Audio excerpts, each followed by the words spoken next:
नमस्ते.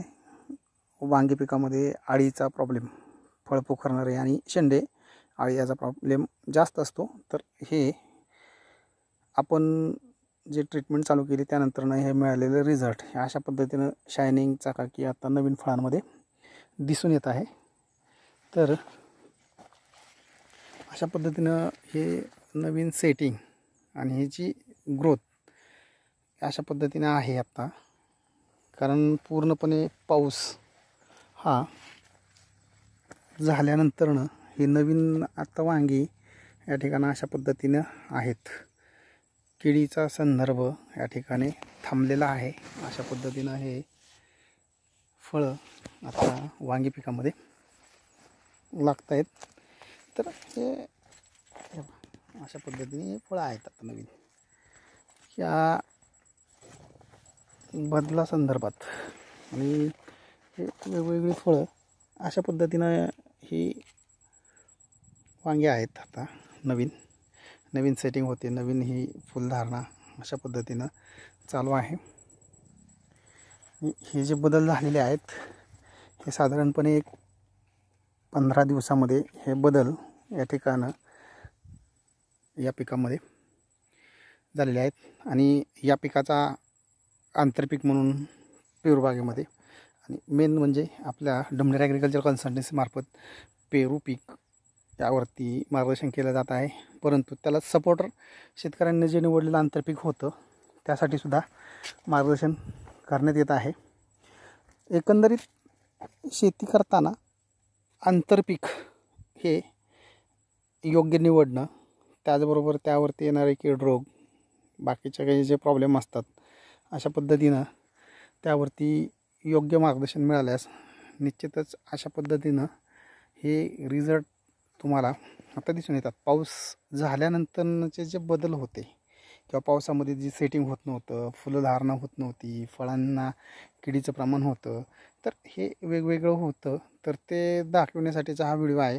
Main आपला कामाचा उद्देश हा पेरू बागेमध्ये आपण या ठिकाणं मार्गदर्शन करत आहोत. आणि हे झालेले बदल ह्या पद्धतीने हे जे फुटवे निघायला लागलेत पहा नवीन, अशा पद्धतीनं ही वाढ आणि ही नवीन आता या फांद्या वगैरे ज्या काही नवीन निघतात ब्रँचेस, तर त्या संदर्भातला व्हिडिओ आहे. आणि त्याचबरोबर आंतरपीक जे घेतलं होतं त्या संदर्भातही आपण या व्हिडिओच्या माध्यमातून माहिती देण्याचा प्रयत्न करत आहोत. अशी सेटिंग असावी, अशी हाईट आहे झाडाची, म्हणजे वांगी पिकाची पण आहे. त्यानंतरनं पेरू पिकामध्ये अशा पद्धतीनं हे आता नवीन फूट निघत आहे. हे झालेले सर्व बदल आपण काम या ठिकाणी या बागेमध्ये करताना 1 महिना पूर्ण झालेला आहे, दुसरा महिना सुरू झालेला आहे. तर ही वांगी पिकामधील ज्या काही समस्या असतात त्यावरती आपण मार्गदर्शन केलेलं आहे, कारण ते आंतरपीक आहे.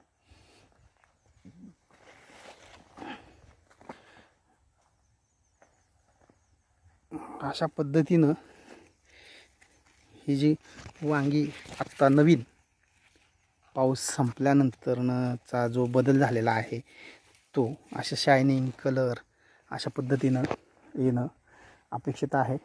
मार्केटला माल विक्रीसाठी हा गुणवत्तापूर्ण असणं हे विक्रीच्या दृष्टीनं फायदेशीर ठरतं. तर या ठिकाणचे जे बदल झालेले आहेत किंवा जे बदल होत आहेत ते तुम्हाला दाखवण्याचा प्रयत्न या व्हिडिओमधून करण्यात येत आहे. आणि हे वांग अशा पद्धतीने बघा, कुठं थ्रिप्सने साठलेलं नाही आहे किंवा काय म्हणतात त्याला कीड मुक्त असं हे फळ आणि रंग एकदम फ्रेश अशा पद्धतीनं ही या पिकातील आंतरपिकातील बदल हे पेरू बागेतील असणाऱ्या वांगी पिकासंदर्भातचा हा व्हिडिओ आहे.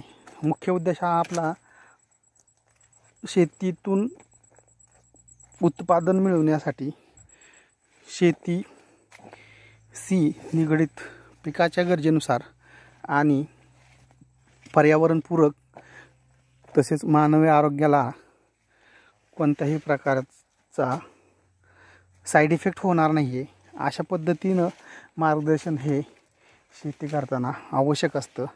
तर हेच या व्हिडिओच्या माध्यमातून सांगण्याचा उद्देश आहे. आणि एकंदरीत वांगी असेल, पेरू असेल, त्यानंतरनं केळी आहे, तर ह्या वेगवेगळ्या पिकांसंदर्भात आपण मार्गदर्शन करत असतो. तर जे काही रिझल्ट मिळतात, ज्या काही आपल्या कन्सल्टन्सीमार्फत मार्गदर्शन केलं जातं, तर त्याचे व्हिडिओ हे दिले जातील. कोणत्याही प्रॉडक्टचं आपण प्रमोशन करत नाही, कोणत्याही प्रॉडक्टवरती आपण फोकस करत नाही आहे. फक्त पिकाला अनुसरून आणि पिकाच्या गरजेनुसार जे आवश्यक आहे तेच देण्याचा प्रयत्न हा आपल्या डमडेर ॲग्रिकल्चर कन्सल्टन्सीमार्फत केला जात आहे. तर एकंदरीत शेतीचं आरोग्य, मानवी आरोग्य आणि पर्यावरणपूरक शेतीस मार्गदर्शन करणे हा आपल्या कन्सल्टन्सीचा मेन हेतू किंवा उद्देश आहे. ह्या दुसऱ्या लाईनमध्ये सुद्धा अशा पद्धतीने हे पेरूची जी बाग आहे तर ती अशा पद्धतीने ग्रोथ झालेली आहे आता. आणि इथून पुढं त्यामध्ये आता बाकीची जी काही आंतर मशागतीची कामं असतील किंवा इतर काही कामं असतील तर ती केली जातील. ही असं फळ वांगी असं चकाकी वगैरे व्यवस्थित असावी, त्यामुळं निश्चित चांगला बाजारभाव मिळण्यास मदत होते. ही सेटिंग म्हणजे 2-3 लाईनमध्ये दाखवलेलं बा नवीन ग्रोथ वगैरे. आणि कॅम्पॅरिझनसाठी आपल्याकडे जुना व्हिडिओ आपल्या यूट्यूबला किंवा फेसबुक पेजला तुम्हाला पाहता येईल किंवा तो तुम्हाला पाहण्यास उपलब्ध आहे, तो पाहू शकता. आणि हे जे झालेले बदल, बाग पावसामुळे थोडंसं त्यावरती वाढीसंदर्भात थोडासा काही साईड इफेक्ट जाणवले होते, परंतु ते आता पूर्णपणे कवर करण्यात आलेले आहेत. असे सेटिंग या पद्धतीनं वांगी पिकामध्ये असावी. किडीचा प्रादुर्भाव किंवा शेंडाळीचा प्रादुर्भाव आता पूर्णपणे थांबलेला आहे, कारण त्यानंतरनं 2 स्प्रे घेतलेले आहेत. एकंदरीत 1 महिन्यामध्ये 2 स्प्रेमध्ये आपण किडीचं नियंत्रण करणं हे शक्य होतं. कोणतंही अतिरिक्त रासायनिक खत किंवा औषध वापरून पिकांची उत्पादन खर्च न वाढवता आवश्यक पिकांना लागणाऱ्या गोष्टी देणं हा या पाठीमागचा हेतू आहे. आणि अशा पद्धतीने शायनिंग, त्यानंतरनं थ्रिप्स विदाऊट किंवा रेड माईटचा अटॅक या ठिकाणी नाही आहे, त्यामुळे कलर शायनिंग अशा पद्धतीने हे वांगी पिकामध्ये मिळते. आणि मेन पीक जे आहे ते पुन्हा एकदा सांगतो, हे पेरू आहे. तर पेरूसाठी आपली कन्सल्टन्सी सर्व्हिस आणि इतर आंतरपीक जर घेतला असेल तर त्यासाठी सुद्धा उपलब्ध करून देण्यात येते. आणि त्याचे रिझल्ट मिळालेले हे तुम्हाला या व्हिडिओमधून पाहता येत आहेत. ओके, धन्यवाद शेतकरी मित्रांनो.